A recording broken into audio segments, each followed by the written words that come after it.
Hello everyone, అమ్మబడిలో నేర్చుకుందాం అన్న మన ఛానల్కి స్వాగతం. ఇప్పటి వరకు ఎవరెవరైతే సబ్స్క్రైబ్ చేసుకున్నారో వారందరికీ థ్యాంక్స్ లాట్. ఇంకా మీ ఫ్రెండ్స్కి, మీ రిలేటివ్స్కి, మీ సిస్టర్స్కి, బ్రదర్స్కి తప్పకుండా షేర్ చేయండి. ఇందులో సిబిఎస్ఈ ఇంగ్లీష్ అనే కాకుండా మోటివేషనల్ కోట్స్ కూడా పెట్టడం జరుగుతుంది. డెఫినెట్గా ఒక న్యూ వర్డ్ అన్నది మీకు మీనింగ్తో పాటు కూడా ఇస్తున్నాను. మరి ఇప్పటి వరకు అయితే సిబిఎస్ఈ ఇంగ్లీష్ లెసన్స్ వైజ్ మీకు ప్రోజ్ వైజ్ ఒక 5 to 6 lessons without lagging complete చేసుకుంటూ వచ్చాను. ఎక్స్ప్లెనేషన్ ఇన్ తెలుగులో వివరణ ఇస్తూ వచ్చాను. మరి పోయిటరీ వైజ్ ఇది second poem. Long walk to freedom తర్వాత వచ్చిన పోమ్. ఈ పోమ్ పేరు title is a tiger in the zoo by George Leslie Norris. He is a Welsh poet and short story writer. Welsh poet అని ఎందుకు అంటున్నామంటే he belongs to Wales, United kingdoms అంటే యూకేలోని వేల్స్కి సంబంధించిన ఇతను. మరి ఈయన వర్క్ మోస్ట్లీ హ్యూమరస్గా ప్లస్ మనము ఆలోచించే విధంగా ఉంటుందన్నమాట. ఈరోజు poem title tiger in the zoo. ఇక్కడ ఒక జీవి ఏదైతే స్వేచ్ఛగా అడవిలో తిరుగుతూ దాని ఇష్టమైన ఆహారాన్ని భుజిస్తూ ఉండే ఆ జీవిని తీసుకొచ్చి బంధించి మరి ఒక ఏమంటారంటే ఏ జీవినైతే చూసి భయము కలిగి వేరే జంతువులు ఉంటాయో అలాంటి జీవిని తీసుకొచ్చి దాన్ని అమ్యూజ్మెంట్గా అంటే ఎంటర్టైన్మెంట్గా చూడటానికి ప్రేక్షకులు చూసి ఎంజాయ్ చేయటానికి దాన్ని ఇలాగా తాళం వేసి ఒక బోనులో బిగించి పెట్టడము ఎంతవరకు అలా బిగించి అలా స్వేచ్ఛ లేకుండా పెడితే ఆ జీవి ఏ విధంగా బాధపడుతుంది అని దాని భావాలను ఉద్వేగాలను తెలియచేస్తూ ఆయన ఈ పోయిటరీ వర్క్ చెప్పడం జరిగింది. మనం పోయంలోకి వెళ్తే he stalks in his vivid stripes the few steps of his cage on pads of velvet quiet in his quiet rage. He stalks అంటే చిన్న చిన్న అడుగులు వేసుకుంటూ బాగా డీప్ ఇంటెన్స్ బాగా కనపడే చారలు, స్ట్రైప్స్ అంటే చారలు, దాని మీద ఉండే గీతలు. The few steps of his cage అది మామూలుగా ఇతర జీవులను భయపెడుతూ ఇలాగా అటు ఇటు తిరుగుతూ అడవిలో బ్రతికే ఆ పులిని తీసుకొచ్చి దాన్ని ఇనుప కటకటాలు అంటాం కదా, లేకపోతే ఇనుప కడ్డీల వెనక వేసి తాళం వేసి పెడితే దానికి ఉన్న స్వేచ్ఛ అంతా బిగేసినట్టుగా అయిపోయి దాని పాదాల కింద ఉన్న ఆ పాస్ అంటాం కదా, దాని పంజా, ఆ పులి పంజా వేసే దాని అడుగుల కింద ఉన్న ఆ భాగం అంతా మెత్తగా ఉంటుంది. ఎందుకు? అది మామూలుగా అడవిలో తిరిగేప్పుడు వేటాడడానికి అది ప్రయత్నం చేస్తున్నప్పుడు మెల్లిగా అడుగుల సవ్వడి ఎవ్వరికి వినపడకుండా అడుగులు వేసి చాలా చాకచక్యంగా దానికి కావాల్సిన ఆహారం ఏదైతే ఉంటుందో దాన్ని వేటాడి తింటుంది కదా పులి. పులిలకున్న అలవాటు ఏంటంటే ఎప్పుడూ అవి ఒంటరిగా తిరుగుతాయంట. 20 నుంచి 26 ఏండ్ల వరకు బ్రతుకుతాయి ఆ పులులు. మరి చాలా తెలివైనవి పులులు. అవి రెండో స్టాంజా చూసినప్పుడు మనకు అర్థమవుతుంది. ఫస్ట్ స్టాంజా వరకు ఇది జూలో జరిగే సన్నివేశం గురించి చెప్తున్నారు. సెకండ్ స్టాంజాకి వచ్చేసరికి he should be lurking in shadow దాని వేటాడి తినాల్సిన ఆహారం కొరకు చాలాసేపు ఆ చెట్టు నీడలో దాంకొని మరి ఆ ఎత్తుగా ఉన్న గడ్డి వెనకాల దాంకొని మెల్లమెల్ల అడుగులు వేసుకుంటూ, అంటే శబ్దము రాకుండా అడుగులు వేసుకుంటూ ఆ నీటి బుగ్గ కాడ వచ్చి ఏ జంతువు అయితే బాగా ఆరోగ్యంగా కనపడుతూ దానికి అక్కడ వాటర్ తాగడానికి వచ్చిన ఆ జంతువుని ఒకేసారిగా చాలా చాకచక్యంగా పట్టుకొని వేటాడి పట్టుకొని తినేస్తుంది పులి తత్వం అది. మరి అలాంటిది near the water hole where plum deer pass. మరి సెకండ్ స్టాన్జా మీకు జంగల్ అన్న సన్నివేశం, అంటే అడవిలో పులి ఎలా ఉంటుంది. ఫస్ట్ స్టాన్జా మీకు జూలో పులి గురించి, సెకండ్ స్టాన్జా మీకు అడవిలో ఉండే పులి ఎలా ఉంటుంది అన్నది. థర్డ్ స్టాన్జాకి వస్తే he should be snarling around houses at the jungle's edge. అడవి ఆఖరులో కొన్ని ఊర్లు ఉంటాయి. ఆ ఊర్లలో ఉన్న జనానికి భయం పుట్టేలాగా ఈ పులులు ఆ ఊర్లలో, ఆ ఊరి దగ్గరలో కొన్నిసార్లు ఊర్లలో అలా విహారం చేసి వస్తాయి, అంటే తిరిగేసి వస్తాయి. ఆ తిరిగి వచ్చేప్పుడు స్నార్లింగ్ అంటున్నారు. స్నార్లింగ్ అంటే మనకు తెలిసి గర్జించడం, గర్జించి make an angry and warning sound, గర్జించి నేనున్నాను ఇక్కడ అని ఆ ఊర్లో వాళ్ళకి, ఆ మిగతా పశువులకు భయం పుట్టేలా దానికి ఉన్న ఆ వైట్ ఫ్యాంగ్స్, అంటే కొచ్చగా ఉండే కూరలు అంటాం కదా, కూర పండ్లు, ఆ కూర పండ్లు, దాని పంజా అవి చూపించి ఆ గ్రామస్తులను భయపెడుతుంది. గ్రామస్తులను, ఆ దరిదాపుల్లో ఉన్న మిగతా జంతువులను భయపెడుతుంది. అలాంటి పులి దాన్ని తీసుకొచ్చి బాగా బలంగా ఉన్న బోనులో వేసేసి, బలంగా అంటే కాంక్రీట్ సెల్ అంటున్నాం, అంటే బాగా గట్టిగా స్ట్రాంగ్గా ఉండేటట్టుగా కట్టబడ్డ ఆ సెల్స్లో బంధించి పెడితే దానికి ఉన్న బలము, దానికి ఉన్న ఆ టీవీ, దానికి ఉన్న ఆ రౌద్రము అంతా అణచివేసినట్టుగా అయిపోయి దాని కేజ్లో అది ఏ బోనులో ఉందో ఆ బోనులో అటు ఇటు తిరుగుతూ ప్రేక్షకులను పట్టించుకోకుండా తిరుగుతుందంట. మామూలుగా జంగల్ అంటే అడవిలో ఉండే జీవి ఎలా ఉంటుంది, అడవిలో నుంచి పైన స్టాండ్లలో చూసాము, అది బయట ఉన్న జనం దాన్ని చూసి భయపడాలనేసేసి గాండ్రించుకుంటూ గర్జించుకుంటూ పంజా విసురుతూ దాని కూర పండ్లు చూపిస్తూ భయబీభత్సులుగా చేస్తుంది, భయపెడుతుంది అందరినీ. అలాంటిది ఇక్కడ మనుషులు దాన్ని చూడనీకి వచ్చినారని అంటే ఏమాత్రం పట్టించుకోకుండా, ఎందుకంటే దాని కూర పండ్లు చూస్తున్నారు కదా ఎట్లుంటాయో, ఫ్యాంగ్స్ అంటున్నారు వాటిని, వైట్ ఫ్యాంగ్స్ అంటున్నారు. మరి ఏమాత్రము ఇక్కడ జూ పార్క్లో లాక్ చేసి పెట్టినప్పుడు అది ఏమాత్రము వచ్చిన ప్రేక్షకులను పట్టించుకోకుండా తిరుగుతుంది.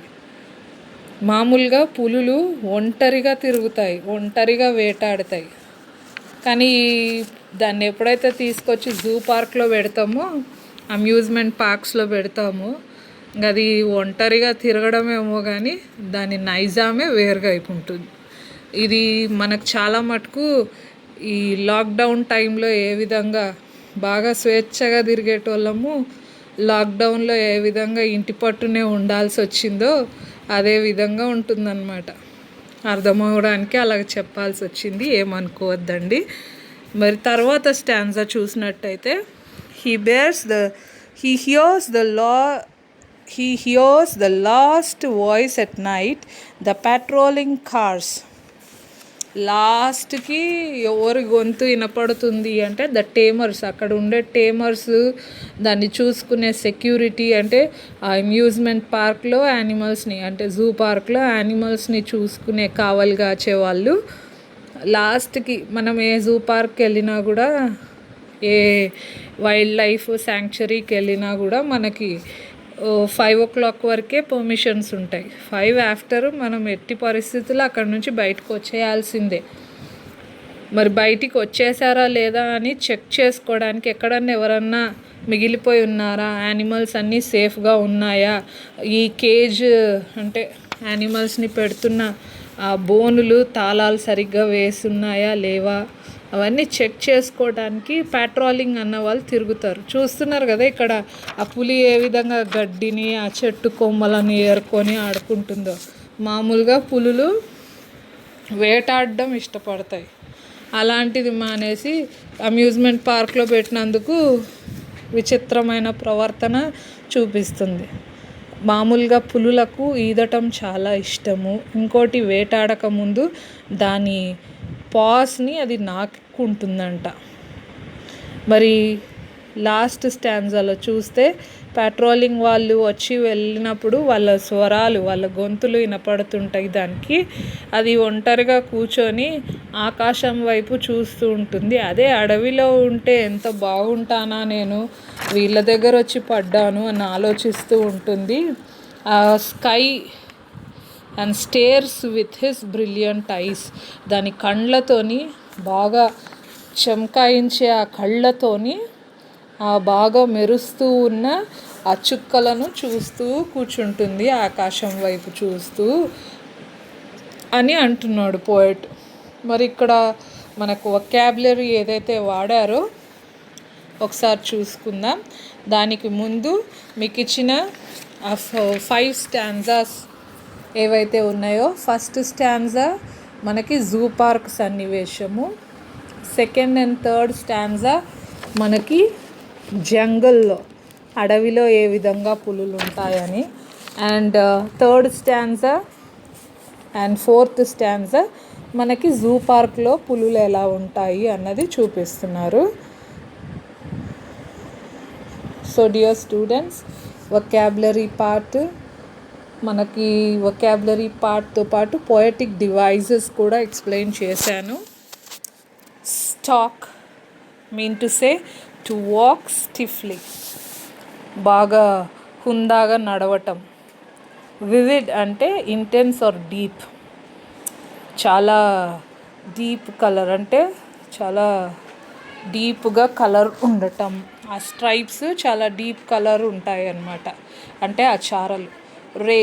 రేజ్ అంటే very strong and uncontrolled anger, బాగా చాలా కోపంగా ఉండటం. లర్కింగ్ అంటే ఎక్కడన్నా దాంకొని వెయిట్ చేయటం, ఎవరి కోసమన్నా దాంకొని వెయిట్ చేయటం. వేటాడడం కోసము అడవి మృగాలు ఈ విధంగా lurking means they wait, they hide and wait for something to come in front of them. Sliding, to move smoothly and quickly. Sliding అంటే శబ్దం రాకుండా త్వరగా కదలటం. ప్లంప్ అంటే చబ్బీ, అంటే బాగా లావుగా ఉండటం. స్నార్ల్ అంటే make an angry and warning sound. మరి అదేవిధంగా బేరింగ్ అంటే టు షో. ఫ్యాంగ్స్ అంటే tooth that are sharp and large.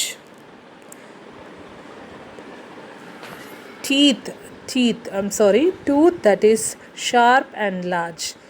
ఏ పళ్ళు అయితే కూర పండ్లు అంటున్నాం కదా, అవి పెద్ద పెద్దగా ఉండి షార్ప్గా ఉంటాయి, వాటిని ఫ్యాంగ్స్ అంటున్నాం.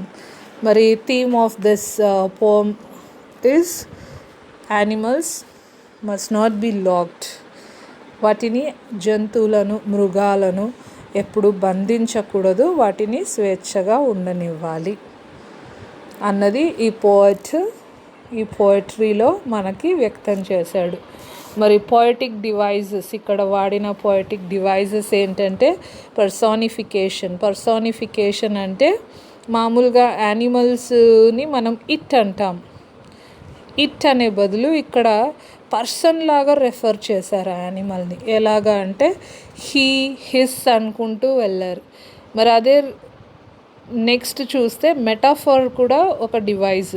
మెటాఫర్ ఏంటి అంటే క్లాస్ని, దాని పంజా, దాని గోర్లను, దాని పంజా ఉండే ఆ భాగాన్ని వెల్వెట్తో కంపేర్ చేశారు.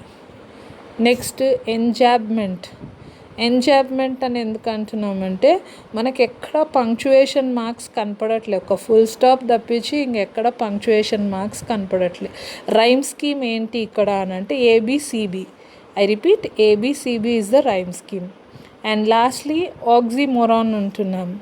ఆక్సిమోరాన్ అంటే 2 different features coming together, like quiet అన్నారు, అలాగే రేజ్ అని కూడా అన్నారు. క్వైట్ అన్నారు, రేజ్ అన్నారు. సో డియర్ స్టూడెంట్స్, మీకు టెక్స్చువల్ వైజ్ ఏ టాస్క్ అయితే ఇచ్చారో ఆ టాస్క్ని కూడా ఇందులో ఇంక్లూడ్ చేశాను, దయచేసి చూసుకోండి. ఇంకోటి, యాజ్ స్టూడెంట్ కమ్యూనిటీ మీరు ఫోకస్ చేయాల్సింది మీ ఎడ్యుకేషన్ పైన. ఈ సోషల్ మీడియా ప్లాట్ఫామ్స్ పైన దయచేసి ఎక్కువ కాన్సన్ట్రేట్ చేయకండి. అర్నింగ్ గురించి అప్పుడే ఆలోచించకండి. చదువుకుంటే మీకు అదే, ఎక్కడ ఉన్నా కూడా మీకు అర్నింగ్ అదే ఇస్తుంది. కాబట్టి first focus on your education. ఇప్పుడు ఆల్రెడీ ఆన్లైన్ నడుస్తుంది, స్టడీస్ అంతా ఆన్లైన్ నడుస్తుంది, వర్చువల్ క్లాసెస్ నడుస్తున్నాయి. వర్చువల్ క్లాసెస్లో ఎంతవరకు మీకు లెసన్స్ అర్థమవుతుండొచ్చు. So kindly concentrate only on studies. Please don't follow on social media like YouTube channel and other platforms which give earning to you. మీకు bread and butter ఇప్పుడే earn చేయాల్సినంత అవసరం మీకు లేదు. మీ ఫ్యామిలీలో ఉన్న మీ పెద్దలు ఎర్న్ చేస్తారు, మీరు మాత్రం స్టడీస్ పైన కాన్సన్ట్రేట్ చేయడం మంచిది. నేను ఈ మధ్యనే చూశాను, కొంతమంది పిల్లలు స్టార్ట్ చేసుకుంటున్నారు ఛానల్. దయచేసి అలాంటి తప్పులు చేయకండి. Prepare well for your education, for your future career. And more over ఈ పాండమిక్ టైంలో మీరు నాకు చాలా సపోర్టివ్గా సబ్స్క్రైబ్ చేసుకున్నారు. సబ్స్క్రైబర్స్ రోజు యాడ్ కూడా అవుతున్నారు. దయచేసి మీరే ఈ ఛానల్ని ప్రమోట్ చేసేవాళ్ళు. You are my brand ambassadors. మీరే నా బ్రాండ్ అంబాసిడర్స్, ఈ ఛానల్కి బ్రాండ్ అంబాసిడర్స్ మీరు. సో మీ ఫ్రెండ్స్కి, మీ రిలేటివ్స్కి, మీ సిస్టర్స్కి, బ్రదర్స్కి దయచేసి ఈ ఛానల్ గురించి షేర్ చేయండి, సబ్స్క్రైబ్ చేసుకోమని చెప్పండి. లైక్ చేసి సబ్స్క్రైబ్ చేసుకున్న ప్రతి ఒక్కరికి thanks a lot. A letter to God అన్న లెసన్ కూడా మీకు ఇంగ్లీష్ ఎక్స్ప్లెనేషన్ కూడా ఇచ్చాను, చూసుకోవచ్చు, చెక్ చేసుకోవచ్చు.